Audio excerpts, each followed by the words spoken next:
the number one podcast in the world for growing your insurance business. I'm gonna do whatever it takes. Getting it done, any means, get rid of these snakes. Now I'm up in my stakes, going all in like Scott, get rid of these breaks. Now I ain't never gonna break. Double my pace till I go down one of the greats. One of the greats, whatever it takes, whatever it takes. Can't believe I'm doing this. Having fun, so that's all. We like the life.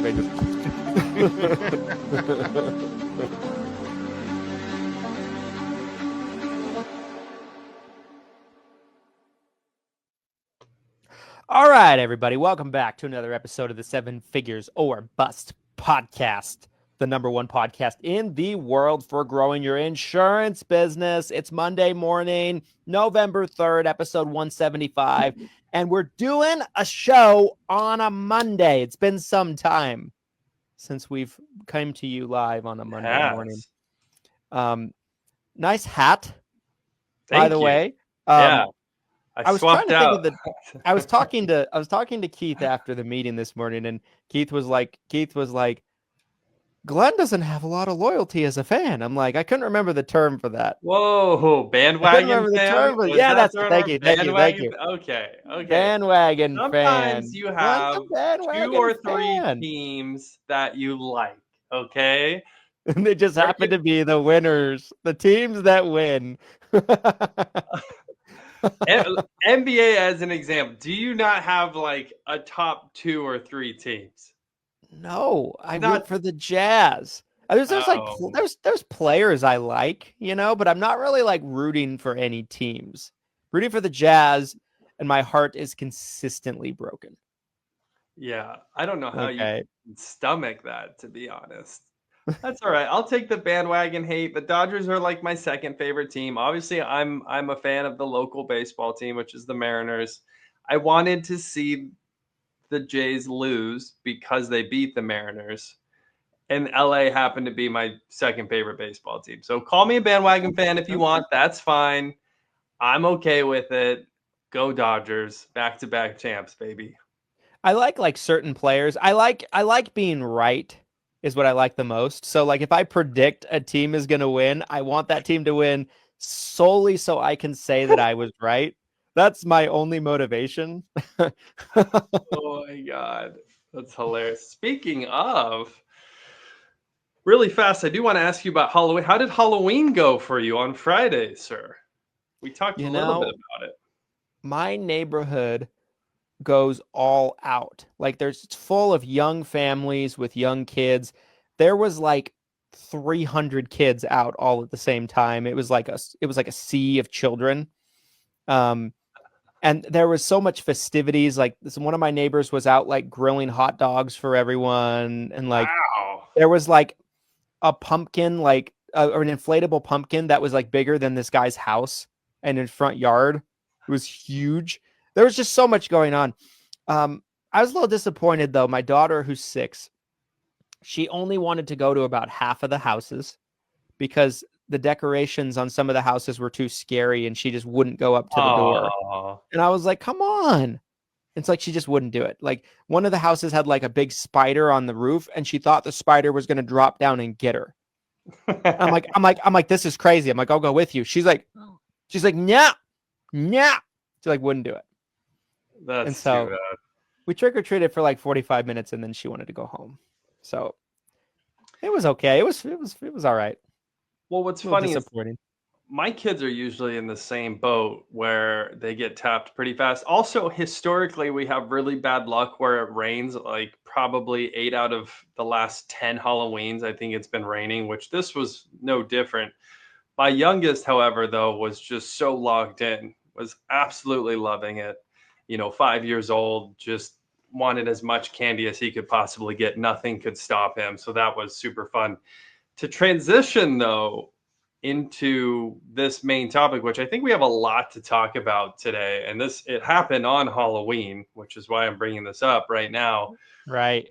While I was trick-or-treating, I was checking my phone. I was honestly checking my phone initially because I wanted to know what was going on in the Dodgers game, which then led me to checking Facebook, which I then realized the state of Delaware joined the state of Idaho. The DOI, the Department of Insurance for the state of Delaware, released their own announcement.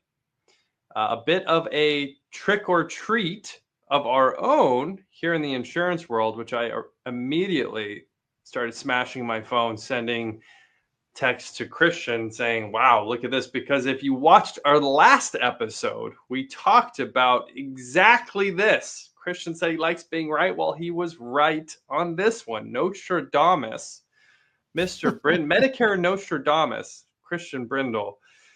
You know, again, if you saw episode 174, the one that we did on Halloween, we talked about this idea of dominoes falling. What would happen if potentially we started to see more than one state get behind this?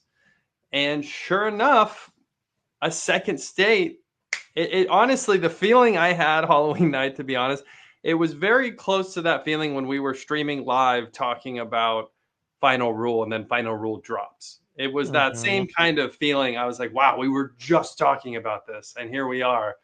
You know, it's kind of like just catching the wave right at the right time.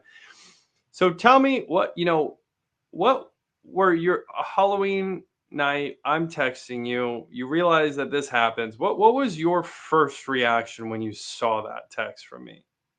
Yeah, when I first saw that text from you, I was like, wow. I was surprised. Because of the timing of it, right? To come out on Halloween, it's just not expected for a Department of Insurance to do something like that on Halloween. But then also, like you had mentioned just a second ago, we had just talked about it that morning on the show. And it felt, you know, a little bit like, oh, wow, we really did call this one in terms of what could happen. But at the same time, you know, and I shared some thoughts about this over the weekend as well. Like at the same time, I thought to myself, okay, does this really change anything if nothing else happens from here? And that to me is the big question. Does it change anything if there's no other further dominoes that come from it? Now, there could be more dominoes that come from it, right? Like one Department of Insurance, now there's two. A second one jumping in could encourage more to kind of join the bandwagon in a sense. Bandwagon being the word.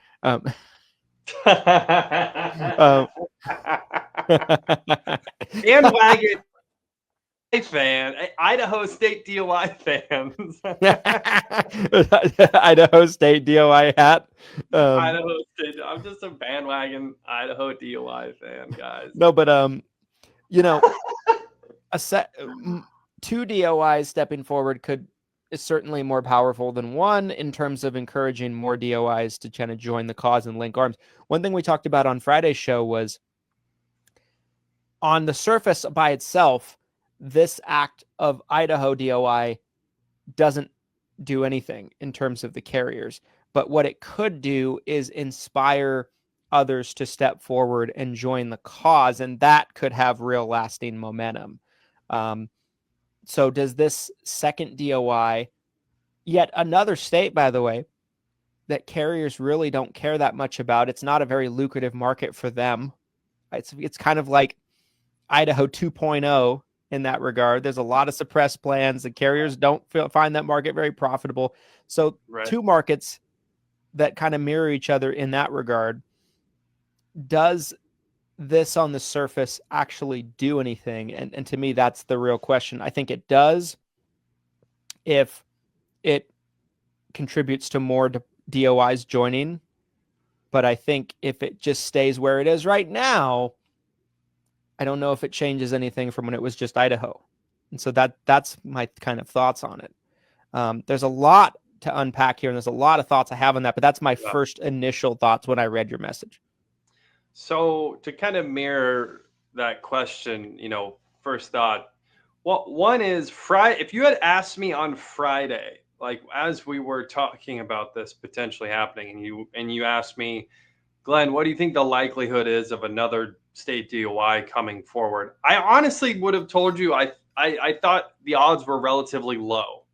You know, I don't necessarily have, and this was something I was thinking about, is like, I don't necessarily have an analogy or another example where like just one state stepped forward and they made a decision and then nothing else came from it. But that was kind of what I thought was a strong possibility when we talked on Friday about this. Is I thought, maybe this is just Idaho, and nothing really comes from this. Maybe this becomes a situation where Idaho either has to bend the knee and basically say, okay, sorry, and maybe they try to make it look like a win somehow. Or again, maybe they stick to their guns and they make the insurance carrier stop doing business in the state. And that leads to a whole list of other uncertainty, other problems that could come from it.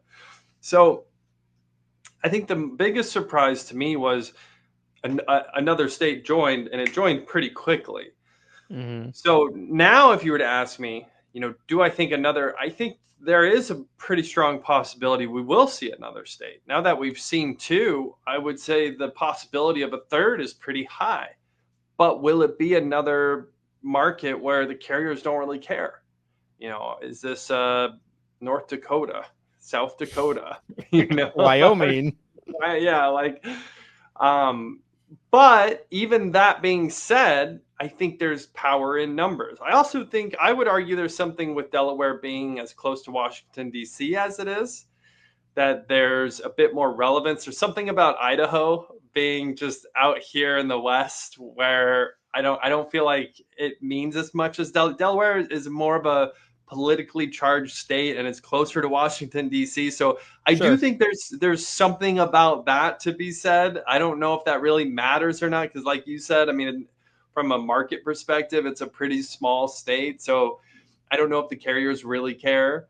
But that was kind of my first thoughts, is I'm just like, wow, maybe, we already saw two. I didn't really know if we'd ever see a second one. And here we are. We already have two. Maybe we'll see a third one this week. I don't know. Yeah, it's very possible.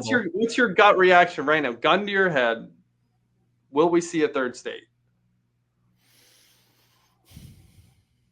I think we will. What I'm skeptical about is, will we see enough states to where I think it matters? That's what I'm wondering about.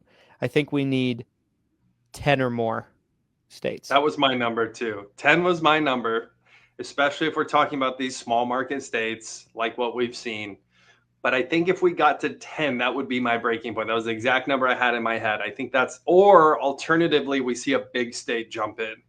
We see a California, a Texas, a Florida. We see a big state jump in where they're the equivalent of, 3 to 5 small states because the market's so big. Right. Here's the thing, though. I think we need to analyze what these DOIs are actually saying. Because it's not like they're saying you have to pay agents on all your plans. I think some agents are treating this as that. They're celebrating in terms of like, oh, victory, smells so good, feels so good. I don't think a lot of the agents understand what's even being said by these DOIs. No, there's a ton of confusion. There's no doubt in my mind. Again, on the post that I made, and I posted the actual letter that Delaware put out, the comments were astounding as far as confusion goes. So I think actually going through the details is super important. I mean, some of the questions, it was like, oh, we're going to get paid on PDPs now. Like, literally, I'm like, what are you saying? I'm like, that's like, there's so much, I guess agents, I think a lot of times they make an assumption.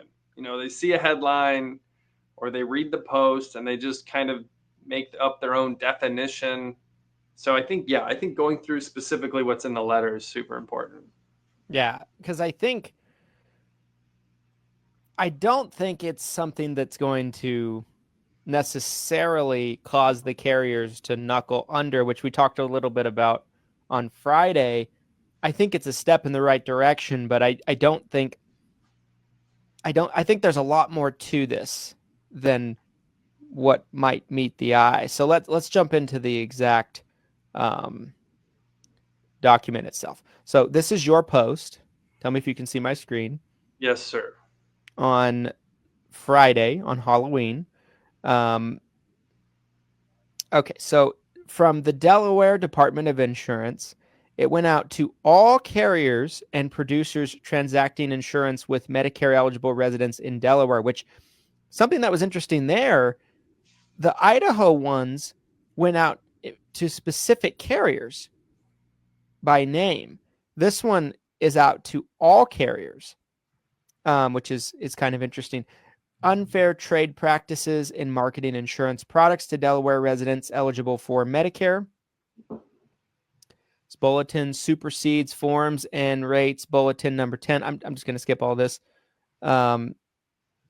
Prohibited conduct. This is kind of what we're looking at here. Now, is this is not the whole letter, right? This is just kind of the beginning. This is just the start of it. So maybe I can see if while you're going through this, maybe I can see if I can find then. Okay. Okay, so the department considers the following actions to be unfair methods of competition or deceptive acts under 18 Del C 2304, even if not explicitly listed in the statute. Under 18 Del C 2307, the commissioner may determine that other practices not specifically enumerated also constitute violations if they are unfair, deceptive, or detrimental to the insurance buying public. Number 1, so there's like some bullet points here. Failure to make enrollment applications readily available and easily accessible in all formats. So I want to take these one by one because agents see that and they're like, okay, great, right? That constitutes suppressing enrollments into certain plans. But if that's not saying the carrier has to pay commissions on those plans. It just means they can't suppress them if they're going to be offered in the state. Now, the argument then goes to the carrier doesn't want the business, at least according to the carriers, right? So, it kind of incentivizes them to get rid of the plans faster, as soon as they can, that type of thing. But it doesn't mean they have to pay commissions. Okay, so that just means that they have to offer them in the same light and easily accessible, just like any other plan. So if anything, that single spot right there is actually bad for agents in Delaware. Because if you have a non-commissionable plan, but the carrier is also suppressing it, the chances that someone's going to enroll into it without you is very slim because it's essentially hidden. This is stating that they're not allowed to hide it. They have to put it out there in full transparency, and it's a product that you as an agent can't offer, right? So that part of it alone, honestly, probably not great for producers. Thoughts on that? Yeah, I think, perfect. I just found it. Boom. It's only 3 pages. So it's not, I don't think we're missing a lot here, but I found the actual document. I think that, and this is part of the evolving conversation with this whole thing that I really wanted to talk about today is like this idea behind be careful what you ask for. Right. That's kind of what you just covered right there, right? Is like, how this could potentially be a negative thing. And that's what I saw a lot of the conversation around this. There was a lot of agents who immediately kind of went to this approach, which, look at the Inflation Reduction Act, right? A lot of people want it. If you just said, hey, should we cap the cost of prescription drugs for seniors? Almost everyone would be like, oh, hell yeah, right? Like, let's protect Medicare beneficiaries. Let's do it. But here we are. Be careful what you ask for. Like, look at the cascading effects from that. And so, this could easily be another situation where it's like, we thought this was a good thing, but now it's turned into something that we didn't think. So I am going to, let's see, what's the best way to get this to you? Should I send this to you in Teams? Here, maybe you share. You want me to just share? Okay, I'll share. Yeah. All right. One moment. We're going to get the official document. Un momento. That's what we do here. The official bulletin. So I found this right on the Department of Insurance website for Delaware.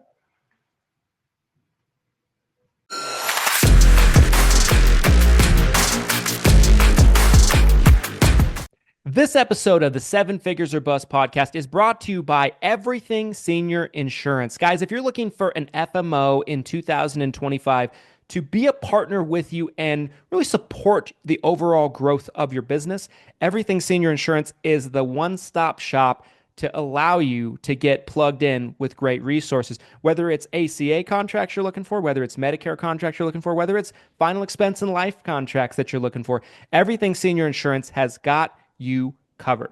We provide a free CRM in seven-figure CRM to all of our agents that meet the proper requirements on their contracting and have enough contracts with us. We provide discounted leads with Lead Heroes, discounted virtual assistants with Hire Heroes, and we provide just year-round support to just be there and help you out in your business, as well as fantastic training. Glenn, what do people need to know about Everything Senior Insurance, the FMO? At Everything Senior Insurance, we've really combined all of our resources to create an FMO that can be a true one-stop shop for a senior insurance agent. Most FMOs have only maybe one resource or even no resources beyond offering that contract. We want to provide value to you as an agent to help you grow your book of business. Or if you want to create an agency, we want to help you grow your agency. And there's so many resources that we have put together to really help you grow your business. So if you are looking for a true partnership, someone that will invest in your business, please reach out to Everything Senior Insurance. We would love to help you grow. Thanks for listening to this message. And now back to the show.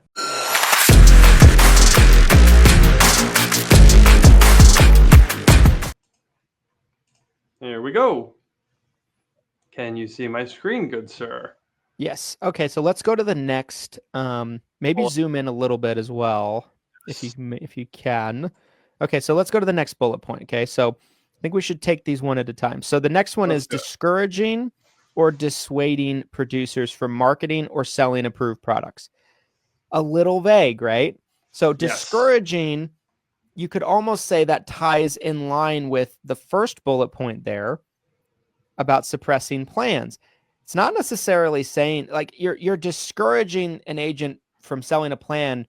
You could argue that directly is tied to broker compensation, but you could also directly say that it's by removing plans from quoting tools and things like that. It doesn't necessarily say you have to pay the agent, right?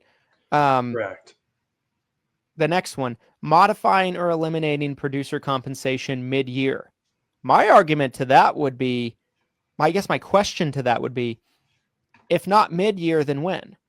Because me as an agent, I would actually prefer it being more in the middle of the year.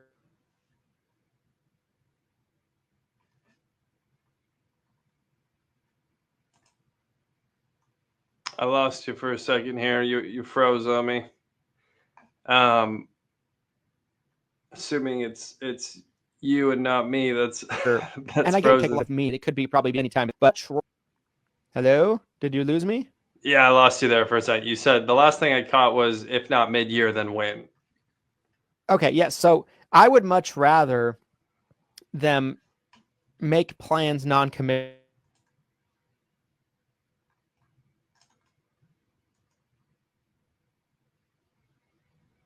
I lost your audio again, sir. I lost your audio. I'll kind of share my thoughts while Christian's getting his connection figured out here. I'm a big fan of this idea for AEP in the calendar year. Am I back? Hello? Can you hear me? Yeah. I don't know if it's you or me on the connection thing. It keeps speeding. It's this weird thing where like I hear what you said at like 10 times the speed after I can't hear you for a while. I don't know what that is. Oh, weird. To kind of finish my thoughts on this though, is like I'm a big fan of the idea that when the plans get filed, they're filed as commissionable or non-commissionable. You know, what I think's been one of the hardest things to deal with this year, similar to what we saw last year, it's the last second non-commissionable changes, right? If you go, you're trying to plan ahead, you're creating your marketing plan, or you're creating your your marketing budget, or you're looking at, what carriers and what plans are available for your book of business, and to have the rug pulled on you, whether that's, end of September, October, November. I mean, we've seen this across the board, right? If you include last year.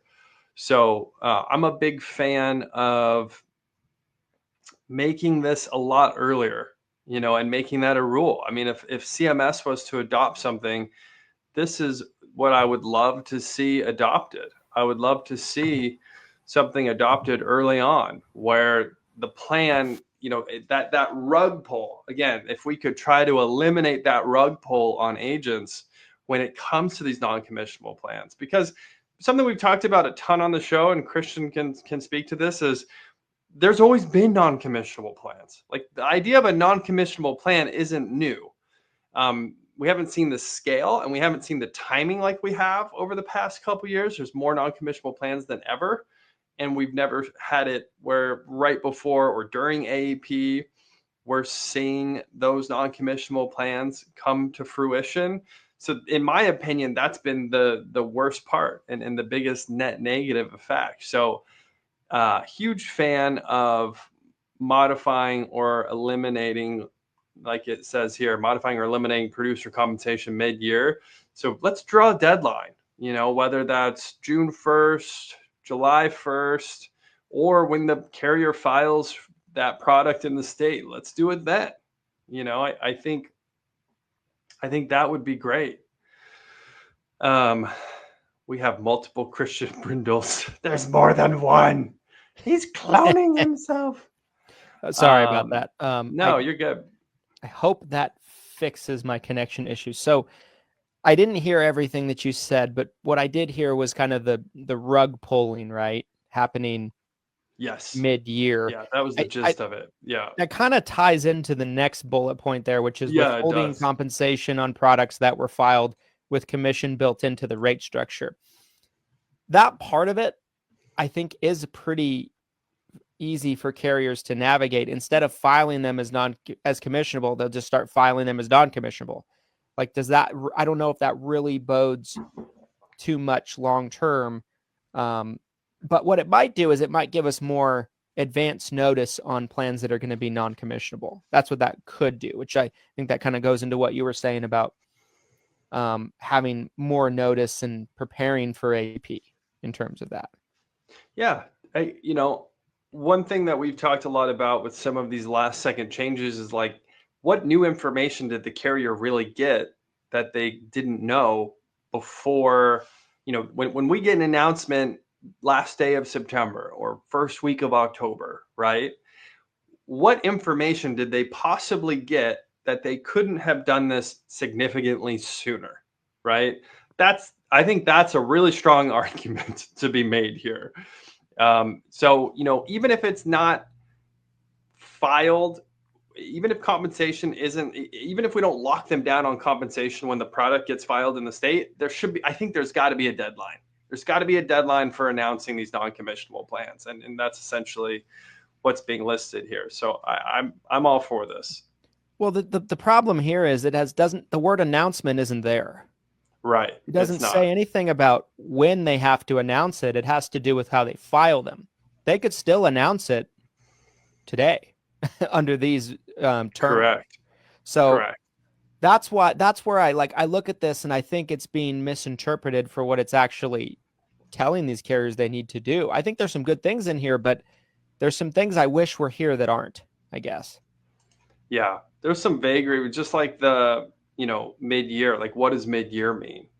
There's a lot of vagueness with the wording on some of this. It's like, I think there's a lot of positivity you could pull from it, but it's not as specific as maybe you'd want it to be. So I'll read the next point here. Creating internal policies or incentives that steer consumers away from certain approved products regardless of suitability. Thoughts on that one? I think some of these are just them finding new creative ways to say what they've already said, right? Like, they're saying the first bullet point, that's essentially the same thing. Discouraging or dissuading producers from marketing or selling approved plans. Right. The one before that, I believe, was talking about suppressing plans.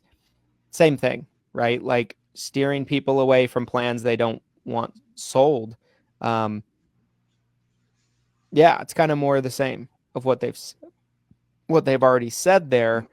And then the next one, delaying or obstructing producer access to enrollment tools, training, or materials necessary to support sales. Again, right? The vagary in this, because does enrollment tools, training, or materials matter if there are no commissions in the plan? No. No. At least they shouldn't be, which I But it's think... like what? Yeah, it's like what? You want to make sure producers have access to the non-commissionable. They should have access to the non-commissionable plans. Right. It's like, right. Yeah. Retaliating against producers who raise concerns about compensation practices or consumer access barriers. Sounds great. I'm good with that. You shouldn't be terminating agents' contracts, I think, for raising those alarms. For whistleblowing. Correct. I'm good with that. But again, I think carriers are way smarter than these DOIs are. Like I think they know the rule book, right? They know the rule book inside and out. And that's something I've tried to stress before with you guys is there's nothing the carriers have been doing that's illegal. They're 100% allowed to do what they've been doing.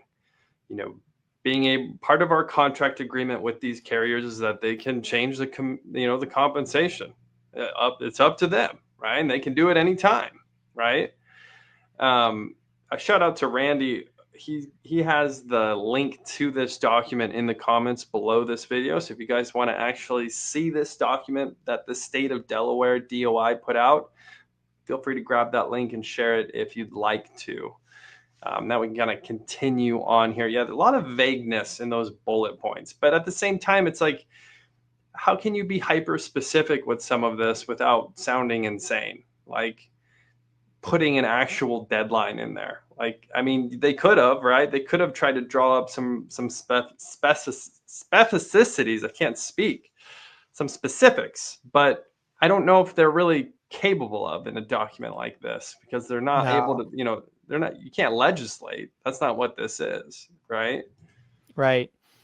Which is why what I think could be a domino effect of these DOI communications is more of a CMS final rule that comes out that kind of regulates this a little bit more. The other thing about this too is like, I do think one of two things needs to happen. I think agents want these carriers to offer plans like they did before all of this started happening and pay full commission on all these plans as well. They're not understanding the economics of it, right? Like the carriers have to spend out a significantly higher amount more to have these plans structured in compliance with the new Inflation Reduction Act terms, right? On the prescription drug plan side. So one of two things has to happen. One, plans need to go away that aren't economically viable for the carrier anymore. That's going to take time. That takes years for those plans to phase out or change. Or two, CMS needs to double the funding that they're getting. One of those two things needs to happen because, if you're telling the carriers that nothing's allowed to correct and they have to pay out full commission, but they still have to offer these plans, they can't suppress them. Like there's a math aspect of this, right? Like there's a math aspect where the carrier's getting squeezed and they're not really don't have anywhere to go and there's no profit for them, right? You don't want that either. You don't want that scenario either where there's no profit for the carrier because bad things end up happening then as well. All of this only works for all of us if the carrier can make money. And so that's another aspect of this, right? Like that I've been thinking a lot about. And I don't think DOI letters are going to change that aspect of it either.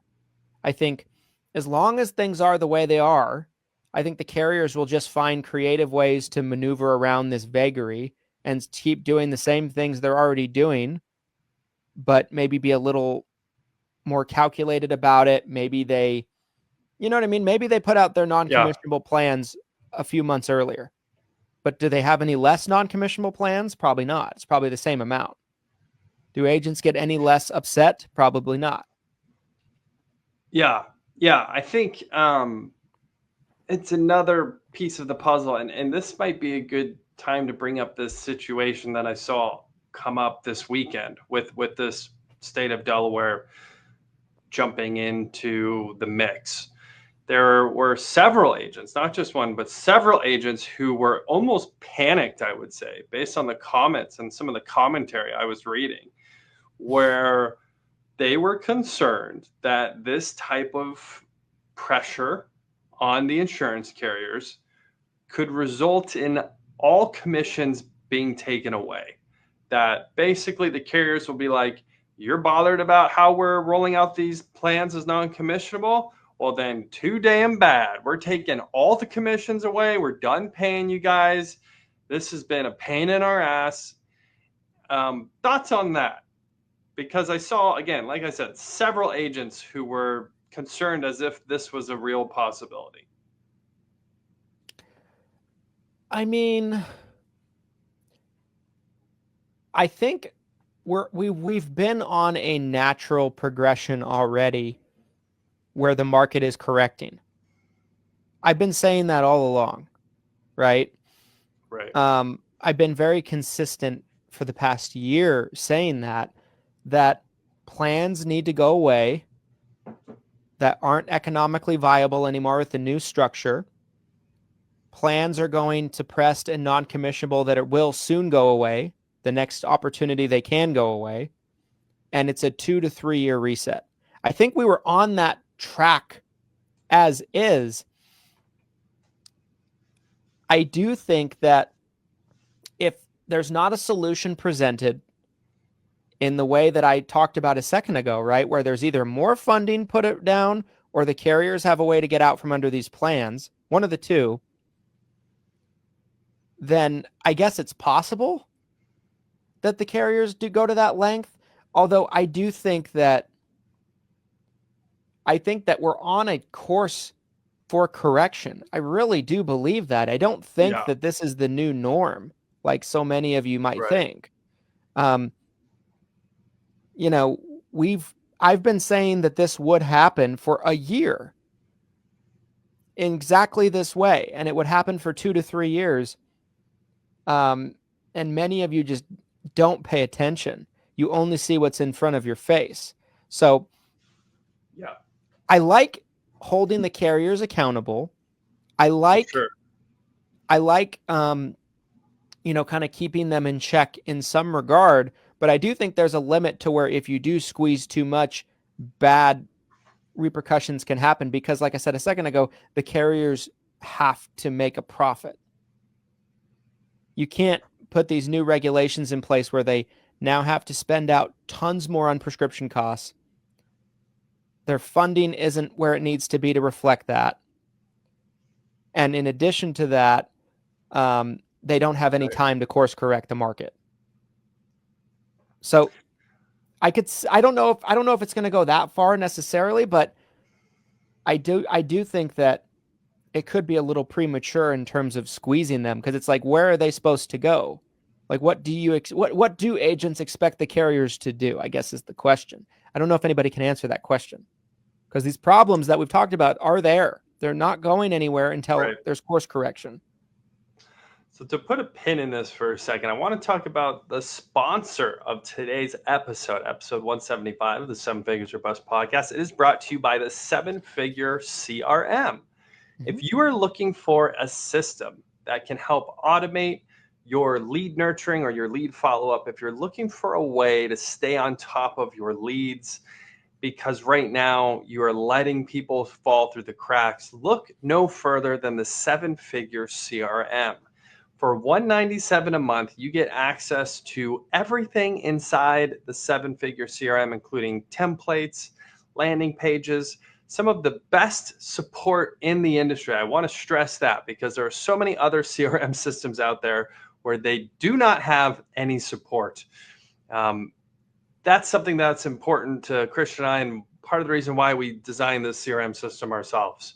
On top of that, you get access to Seven Figure University, which has more than 250 training videos, not just about the CRM, although we have some training videos about the CRM in there, but also how you can be a monster producer in the Medicare industry, and all sorts of other great content around marketing, staffing, specific carrier training, etc. goes on. And those trainings outside of AAP happen live once a week. So you can actually join a live weekly call once a week if you're a part of the Seven Figure University. So if you're looking for a CRM system or a training platform, or even something better, something that's a combo, head over to sevenfigureu.com. That's sevenfigureu.com. I wanted to share my thoughts on this because part of this commentary from agents that I saw this weekend, some of you almost, and again, this was kind of my interpretation. I'm trying to see the forest through the trees with some of these agents and what their actual thoughts are. And I could be wrong, but it almost seemed like some of you thought that we were being paid in a charitable way from these carriers. Like the carriers, they're like, oh, thanks for doing your best, Christian. Here's your $20 a month renewal on this policy. Like, you're such a good little boy, Christian. And my stance on this is this is a business, right? Like, they're paying us to write business. They're paying us to service these clients. Like, that's why they pay those renewals, right? Because we're going to service these clients. If they need help with an issue or a claim with their policy, they most likely will call us before they call the carrier.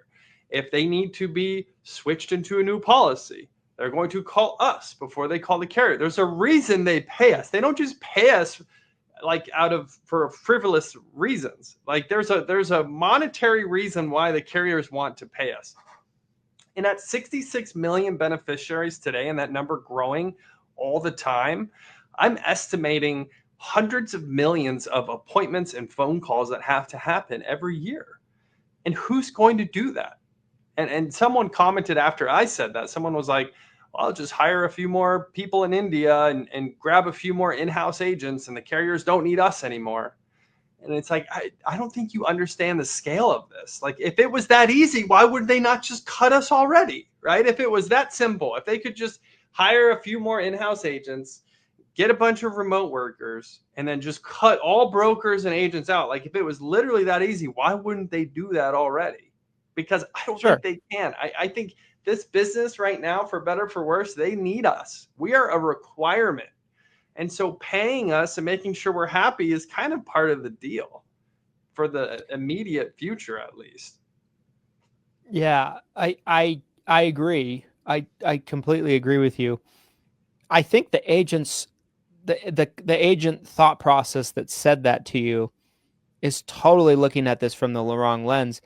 Do I think that there could be bad domino effects if the carriers are squeezed too much and there's not a solution presented?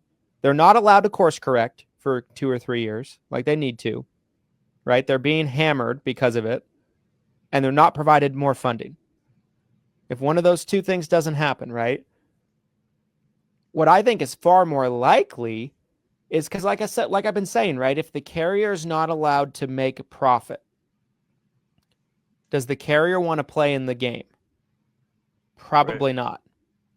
So you might see there was a real life situation when ACA first came out for many years where a lot of the biggest names in health insurance wouldn't play in that sandbox. There was more people that were eligibles than there are Medicare beneficiaries right now. And we saw a lot of carriers, in fact, a vast majority of carriers leave that market, and they left for 5, some of them longer, 5, 6, 7 years before they came back. Some of them never came back. True. So, like, if you look at history and where we've been, that was a situation where carriers were used to a certain type of market and a certain way of doing business. All of a sudden, they're told you can't ask health questions anymore. Right. You have to take everybody. It's a shock to the system. It's not profitable for them anymore. They leave. This has a lot of similarities to that. I could see that for sure. So that's kind of my thought. I think there's much more of a risk of that than the carriers. Because here's the thing, right? If the carrier's not profitable on a plan, do you think it makes the difference on whether they're profitable or not, whether they pay us? No. If they're not profitable on a plan, paying us versus not paying us doesn't make a difference. Like the amount of money they pay us compared to what they need to make that plan run, I guarantee you, your $20 a month or your $25 a month is not moving the needle for said carrier. You guys are delusional, the ones that think that. Like, now they stop paying commission. Are they doing it to save money? Or are they doing it because exactly what these Department of Insurance letters are saying? They're trying to stop enrollments from coming.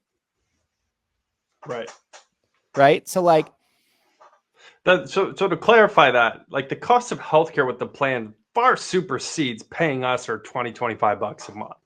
It's not even close. And I would totally agree with that. Without knowing the specific plan or the specific numbers, I would 100% agree with that. The goal is to stop enrollments in the plan. It's not to not pay us.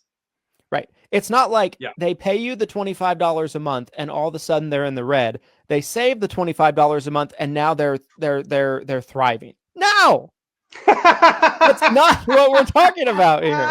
Like, that's such a great point though, because a lot of people are getting lost in the minutia of all this, and they really do think like they're trying to save that $20 a month that they're paying us. Like, what is 20? That doesn't. Okay, really, we got about 10 minutes here. I want to blitz the rest of this document, and then we can kind of Let me cover one last point with this before we move on. I'm sorry, I just wanted to cover this before we walk away from it. Going.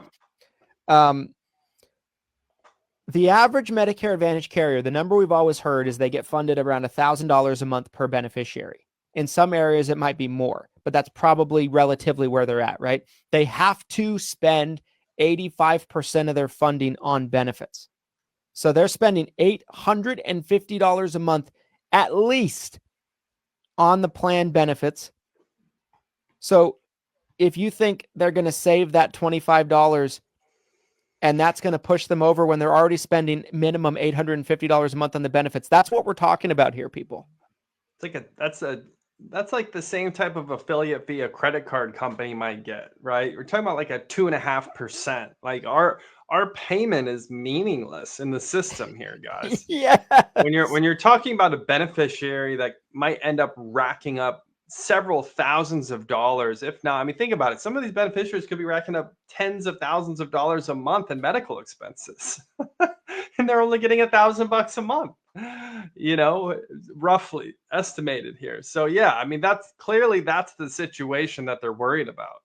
They're not worried about that 2% that they're paying us to service these clients. But for whatever reason, we're so fixated on it because, I don't know if it's like an ego. Maybe that's a whole nother episode. We talk about the ego of an agent where we think it's all about us, right? It's all about my 2%. It's a very pretentious way of looking at the situation. It really is. Like, oh my God. I just wanted to mention that final point because this is a great point. A very good point. Anyway, it is kind of crazy to me, but it doesn't mean there are problems. We're running out of time. I want to finish this document really fast. We have it pulled up on the screen. I'm going to just kind of blitz through it. There's not much left, and then we'll kind of jump into final thoughts here. The department emphasizes that compensation is not a discretionary tool to manage market performance or profitability, discontinuing commissions on filed products, particularly when carriers have appointed agents' commissions were historically paid or failed to provide advance notice of zero commission status, undermines consumer access and violates Delaware law.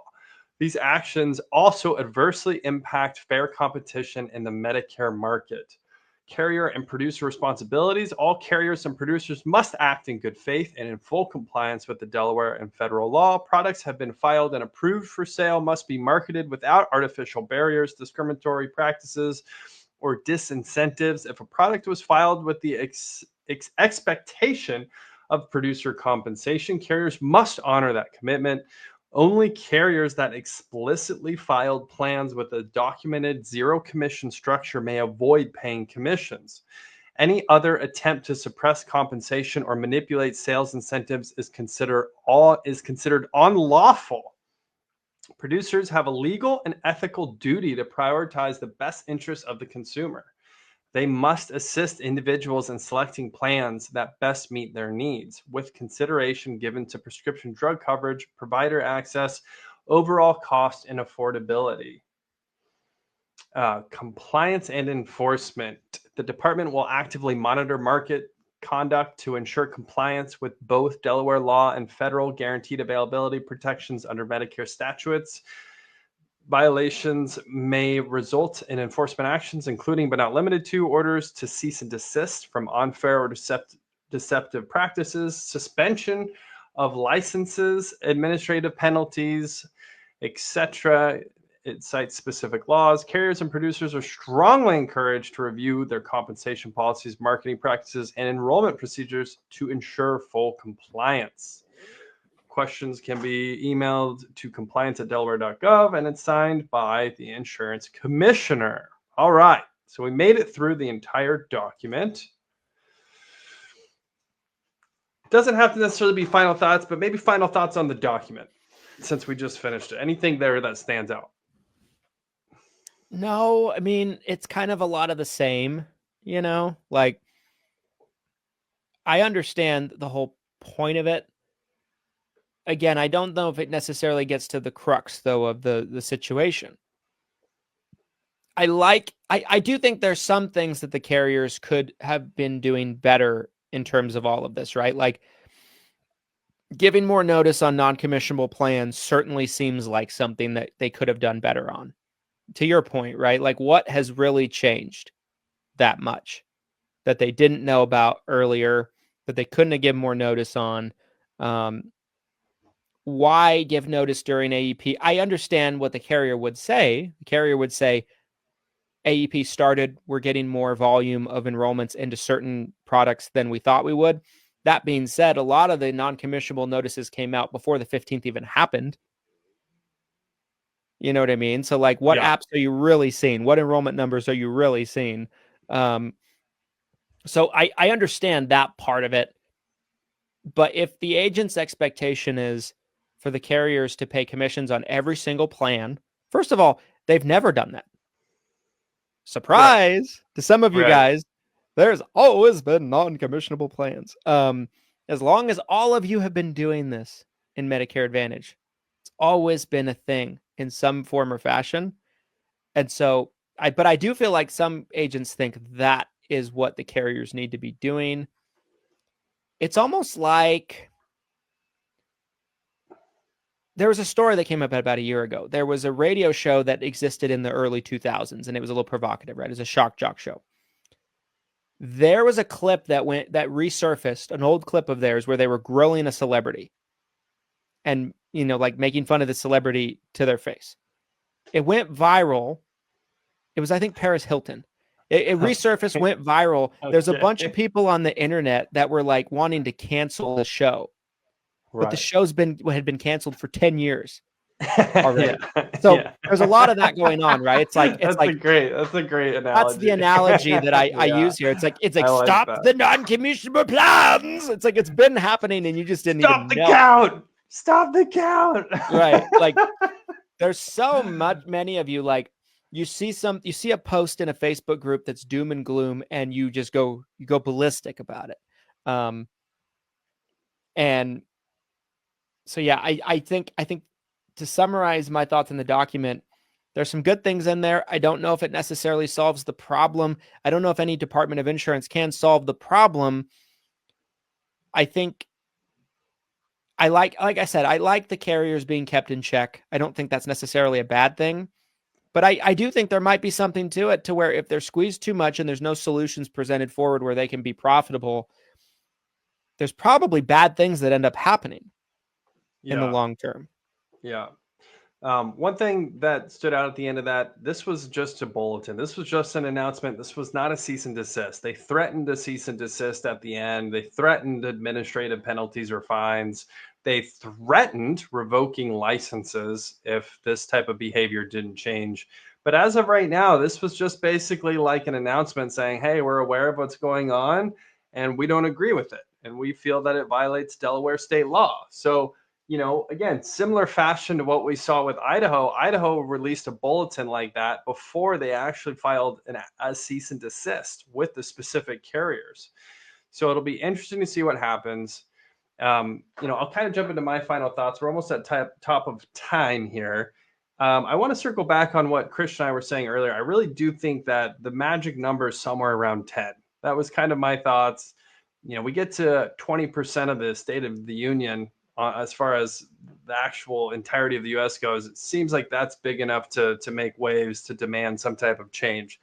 Most likely, though, if we really are expecting anything from this, I think being that it's November right now, we usually will see CMS release their drafts. What's it called when they before it's the actual proposal. The proposal. Yes, thank you, sir. January, I believe, is usually, or sometimes even December, we'll see proposals get announced by CMS. I believe last year it was November. End of November. Was it? End of November. Okay. I feel like it doesn't catch my radar till January, but could just be with everything going on. So, that being said, maybe we've already seen enough commotion that we'll see something. Not that a proposal means anything. It doesn't, right? I mean, a proposal is basically like a rough draft, a brainstorm. I mean, we've covered proposals that were insane that never went anywhere. But we might already see something come out with a CMS proposal that could potentially make it to final rule next year because of the commotion we've already seen. I think if we do see a few more states jump in, I think every state that jumps in between now and the official proposals being released, I think it will increase the likelihood that we'll see some rules around this. I think there's some simple ways to make both sides happy, though. I really do. I think if we just had a lot of notice, if we had advance notice on this, it wouldn't feel like we're just getting shelled. I mean, it feels like we're on Normandy and we are just getting lit up coming into AEP. And it's just like, it's this palpable fear and this palpable, unknown. I don't know what's going to happen. We went through it this AEP. We went through it last AEP to a degree. So I think if we just had advance notice, that alone would make a huge difference. I'm not asking to get paid on every plan, which some of you are. The other thing we didn't even get to in this episode that I'm realizing as we just have a couple minutes left. We didn't even get to this idea I really wanted to talk about was agents who are writing non-commissionable plans. You guys are the biggest problem. If you're out there, I'm telling you right now, I know there's a chunk of you out there that exists. I've seen the comments. There's a lot of you out there who are like, this plan doesn't pay commission. Oh, well, I'm going to write it for my beneficiary. That is a huge, huge concern that I have, is if all of us just kind of shrug and start writing non-commissionable plans, you are sending a message to the carriers that we don't need to be paid. And that is very problematic. Plus, you're doing bad business for the carriers because, like we just said, they're making it non-commissionable because they don't want beneficiaries enrolled in them. So stop doing that. Stop doing that. Christian, final thoughts. Yeah, I feel like there's so much to talk about, I feel like, with this topic in particular. Like the show we did on Friday on Halloween, somebody commented on the YouTube channel and was like, it feels like you guys didn't finish this conversation. And that's just because there's so much to talk about, right? There is a lot to be said with this. I think there's definitely more that could be said about this, including the non-commissionable plan writers out there. You guys, you soup kitchen workers, you. Soup kitchen workers. We got Chicken Littles who are scared of the end of the industry. I don't know what we I don't know what we label the agents who are like, you don't need to pay me. The ship workers, the shippers, the volunteers. The volunteers. You don't need to pay me. I'll just keep writing for you guys. It's cool. It's cool. Don't worry about the pay. I'm not here for the pay. Okay. You'll get me next time. You'll get me next year. Time. Pay me next AEP, okay? I'll be agent of record, so that way when you bring commissions back, I've seen some agents say that. By the way, they're like, well, it's good to write them, so that way when they bring the commissions back, you're AOR. I'm like, you are delusional. Yeah. If you guys would like to see a part 2 about this specific where we continue this conversation, let us know. We're happy to. And yeah, I appreciate you guys watching all the way to the end. It's definitely something that we want to monitor and kind of keep you guys informed on. We should have a CMS proposal, I would imagine, in the next 45 days or less. Yeah. So we'll be able to kind of dissect that. Probably 1,000 pages we'll be able to dissect. That's usually how this goes.